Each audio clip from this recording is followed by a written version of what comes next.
My granddaughter's helping me out today. She's going to bring us the Did You Know? Go ahead, sweetheart. Did you know lightning does not just flash out of the sky on its own, but it has to have an invitation from the ground, which reaches up to grasp it. Water and ice move around inside a cloud, forced up by warm air currents, down by gravity, and then scrunched in the cloud. Just like rubbing a balloon can create static electricity, the particles in the cloud become charged. That is electric. It's not clear how it happens, but then the charges separate in the cloud. Positive charges move up and negative charges move down. When the separation gets too big, the positive and negative charges try to reach each other and cancel out the electricity. Like flags waving to get their attention, saying, here's where you come. Streamers come up from the taller points on the ground like trees, hills, and even persons to form a pathway. The charge coming up from these points eventually connects with the charge reaching down from the clouds. Once the pathway is complete, a spark forms and cancels the charge, and well, zappo! Lightning is dangerous and kills and injures more people each year than hurricanes or tornadoes, between 75 to 100 people. To find out how far away the storm is, you can count how long you hear the sound after the lightning. For every 4 seconds between the flash and the rumble, the thunderstorm is 1 mile away. That was excellent. Thank you, Miss Mila. When I speak of the sincere spiritual student, it is to say the student of the occult, which is the seeker of long-forgotten spiritual information, aspiring to higher knowledge of all life's divine facets. So from here out, I will simply refer to those students as aspirants, as a blessing in their endeavors. Alice Bailey profoundly and exuberantly states, the radiation from the human kingdom will someday be so potent and far-reaching that its effects will permeate down into the very depths of the created phenomenal world, even into the mineral kingdom. Then we shall see the results to which the great initiate, Paul, refers when he speaks of the whole creation waiting for the manifestation of the sons of God. That manifestation is that of radiating glory and power and love. We are speaking today of the energy in the universe, those energies which rule us. Aspirants would also do well to remember that the 12 constellations which constitute our particular zodiac are themselves the recipients of many streams of energy coming to them from many sources. These blend and fuse with the energy of any particular constellation and, transmuted and occultly refined, eventually find their way into our solar system. The following is a list, incomplete but adequate for our purposes, of the major influences which find their way from far distant sources into our planetary life and produce definite effects upon each individual man and humanity as a whole. There are 4 categories. In the first we have 3 sets: the constellation of the Great Bear, the 7 sisters of the Pleiades, and Sirius, the dog star.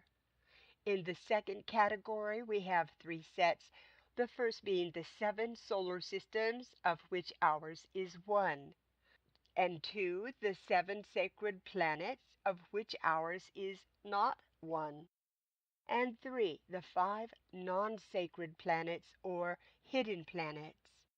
The third category, there are 2 sets, the first being the 7 planetary centers, and the second being the 7 centers of force in the human etheric body. The fourth category alone holds the 12 zodiacal constellations. We thus have a 9-fold energy impact. This is the major chart, but it should be remembered that there are other impacts of relative insignificance.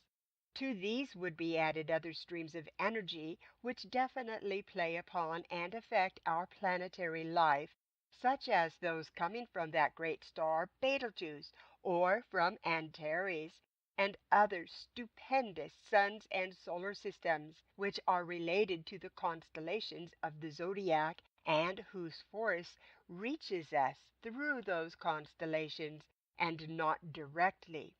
Besides these, it should be remembered that technically we should also add the radiatory influence which comes direct to us from the planet, the Earth, upon which we live. Then and only then can you have a fairly complete analysis and picture of the energies to which the etheric body of man, conditioning the physical body which is preeminently automatic and negative in its reactions, must and does ever respond. An understanding of that response and the conscious, intelligent control of individual reactions are supremely necessary to man, but only become possible at a fairly advanced stage of development and as he nears the path. Thus is living harmlessly. The zodiacal, the systemic, and the planetary energies act either as hindering or as stimulating forces according to the type of vehicle or body upon which they play, the nature of these vehicles, and their capacity to attract, to respond, to reject, to absorb, and to transmute is entirely dependent upon the point in evolution attained and also upon the general planetary condition and psychology to be found in the human family at any given time. All the energies, zodiacal, systemic, and planetary, have a definite effect upon all the lives, in all forms, in all kingdoms of nature. Nothing can escape these radiatory and magnetic influences. The goal of evolution for humanity is to become consciously and livingly aware of the nature of these energies and begin to know them and to use them. This is not a treatise upon astrology, but one upon the seven rays and their equivalent and corresponding energies, upon the effects of ray energy, and the interplay of these energies with, and their effect upon, the various planetary forces, particularly those of the earth. It has been perhaps emphasized almost to the point of bewilderment, the vast aggregation of impelling energies which play throughout our cosmos. Individual man may well be stunned by a sense of his helplessness and his unique futility.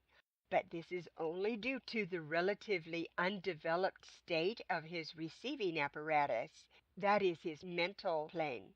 When thus bewildered, remember that potentially we possess the individual creative ability to build and gradually to develop a better mechanism of reception which will enable us each to finally be aware of and responsive to all impacts and to every type of divine energy. This capacity is indestructible and is itself a divine focus of energy which must and will without fail carry forward the good undertaken under the inspiration of the great architect of the universe. Keep in mind some words out of the ancient archives which are as follows. Energy is all there is, Ochila in the light, that is not known.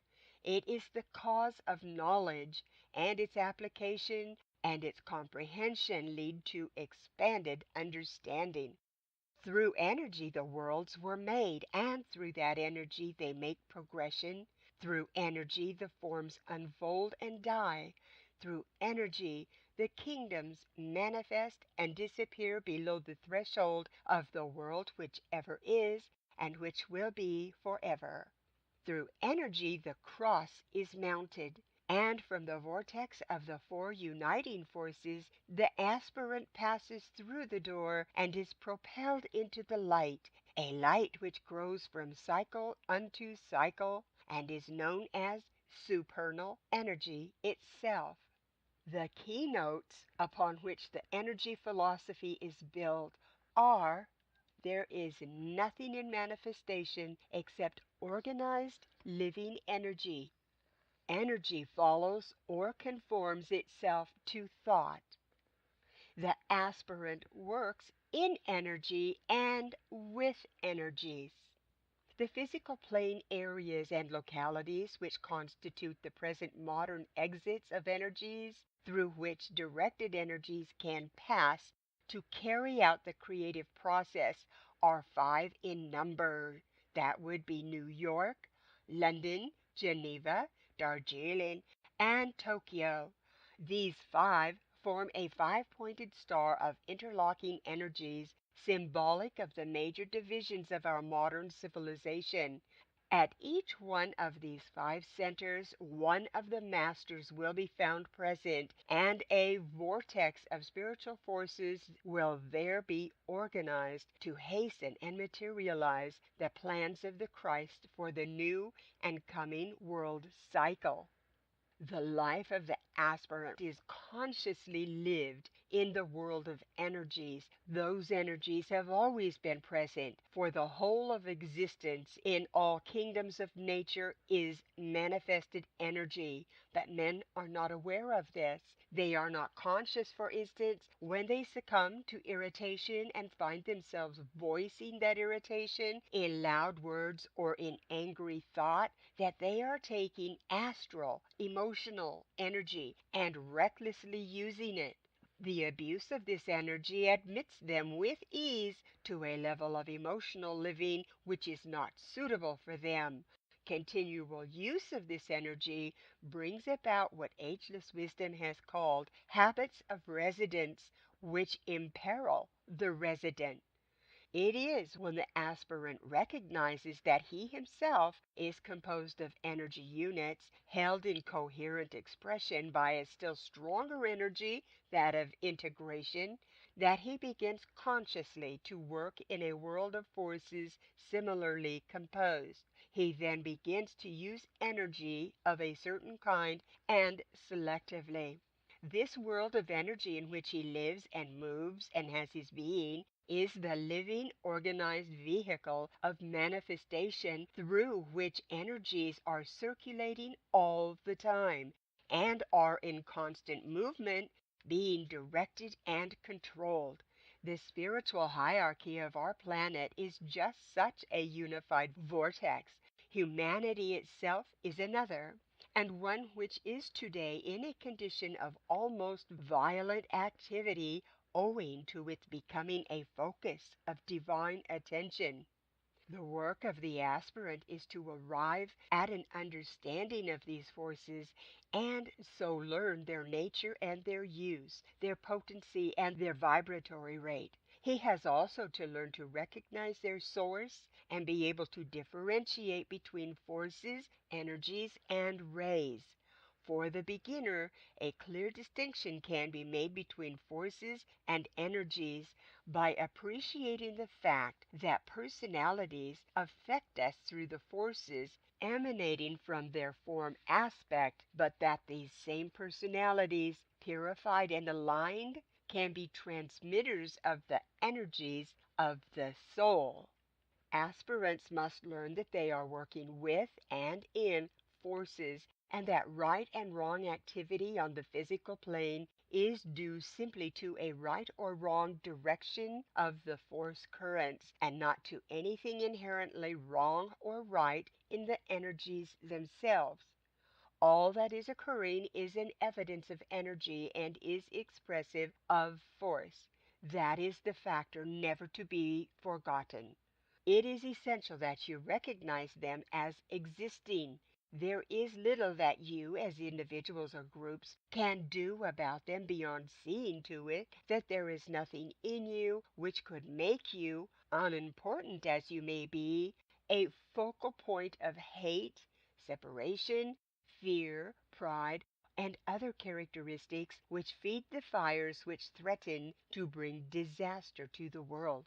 Each of you can aid more than you can guess through the regulation of thought and ideas, through the cultivation of a loving spirit, and through the general use of the great invocation, whereby these forces and energies so sorely needed can be invoked. The aspirant learns eventually to know himself to be, above everything else, while in incarnation, the director of forces. These he directs from the altitude of the divine observer and through the attainment of detachment. These truths are, for you, only esoteric platitudes, and yet, if you could but grasp the full significance of detachment and stand serene as the observing director, there would be no more wasted motion, no more mistaken moves, and no more false interpretations, no wandering down bypaths and rabbit trails of daily living, no seeing others through distorted and prejudiced vision, and, above all, no more misuse of force. Again and again down the eons, ageless wisdom has taught that the aspirant works in the world of forces. All human beings live and move and express themselves in and through that same world of ever-moving, ever-impacting, outgoing and incoming energies. The aspirant, finally as an occultist, however, works there.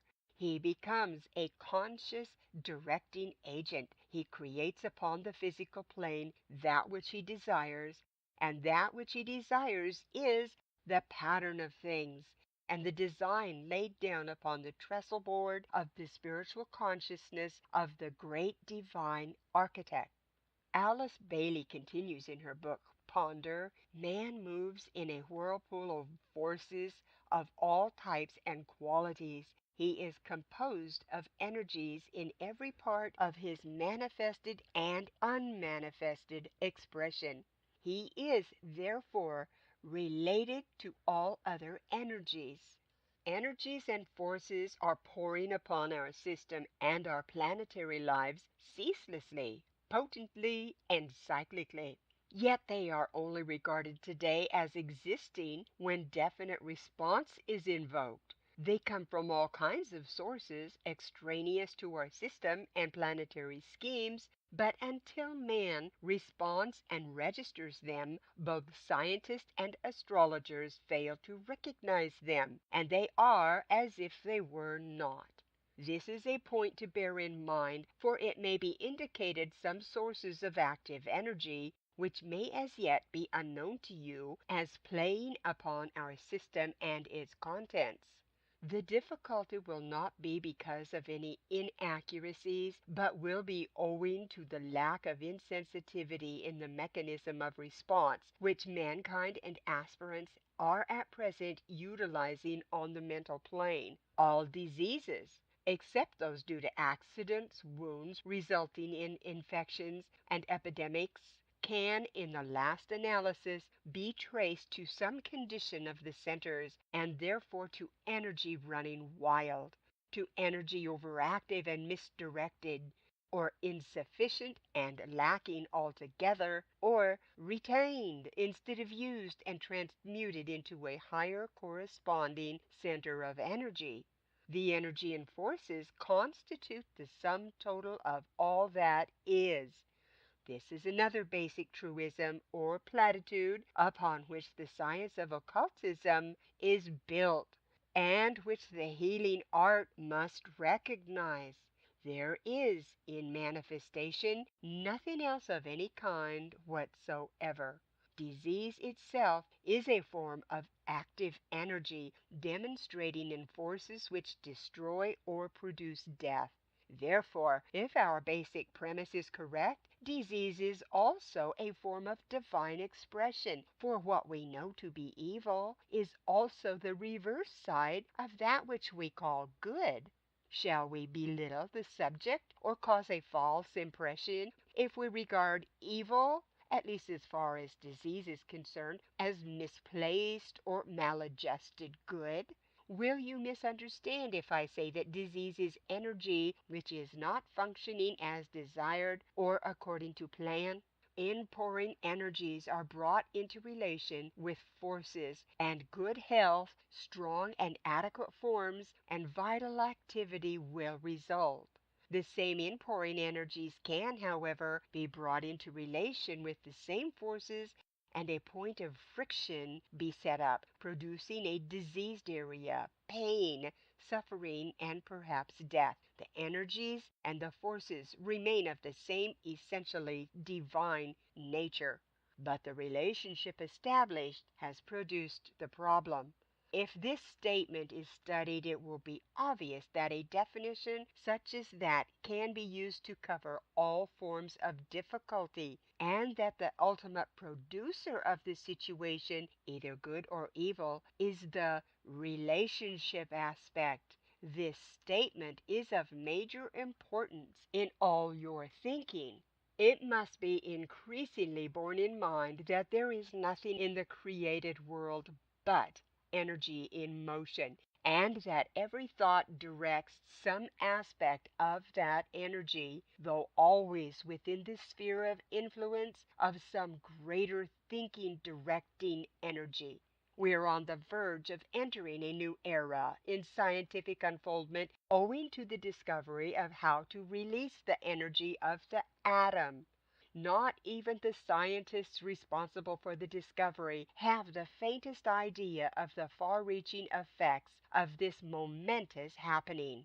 From the angle of our subject today, an entirely new language related to energy and force is already in the making. The use of the discovery in the handling of disease will, in almost the immediate future, be regarded as little short of miraculous. The effect of the impact of energy is dependent upon the nature of the vehicle of response, the reincarnated body of choice or necessity. According to his equipment and the nature of his bodies, so will man react to the inflowing energies. The task is to train aspirants in the recognition of energy and force, to discriminate between the various types of energy, both in relation to themselves and to world affairs, and to begin to relate that which is seen and experienced to that which is unseen, conditioning and determining. May we strive to recognize the conditioning energies in our environment, seeing them not as events or circumstances, but as energy in action. This has been Lady J with warm regards. I will be sharing next week on the consequences of following the principles or not. I send you off to a wonderful weekend on this quote from Asia's wisdom teacher, the Tibetan. True service is the spontaneous outflow of a loving heart and an intelligent mind. It is the result of being in the right place and staying there. It is produced by the inevitable inflow of spiritual force and not by strenuous physical plane activity. It is the effect of a man's being what he truly is, a divine Son of God, and not by the studied effect of his words or deeds.